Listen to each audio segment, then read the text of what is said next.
In this video, you'll learn how to deposit money into your Phantom wallet. By the end of this tutorial, you will be able to successfully transfer funds from an exchange to your wallet. Begin by locating the Phantom wallet application on your device.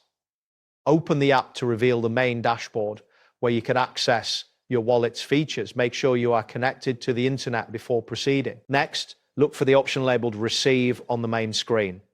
This button is usually prominently displayed, making it easy to find. Click on Receive to initiate the process of receiving funds. After clicking Receive, a new screen will appear, prompting you to select the network you wish to use for the deposit. Choose the appropriate network such as Solana or Ethereum, depending on the type of cryptocurrency you want to deposit. Selecting the correct network is crucial for a successful transaction. Once you've selected the network, your unique wallet address will be displayed.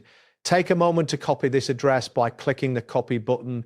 Ensure that you have the correct address, as sending funds to an incorrect address can result in a loss of your assets. Now, navigate to the exchange from which you want to withdraw your funds.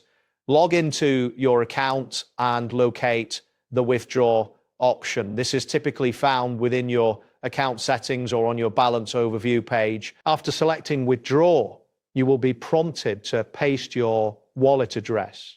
Click into the address input field and paste the address you copied from your Phantom wallet. It is essential to double check that the network matches exactly with the one you selected earlier to avoid any issues with your transfer. Finally, review all the details of your withdrawal request.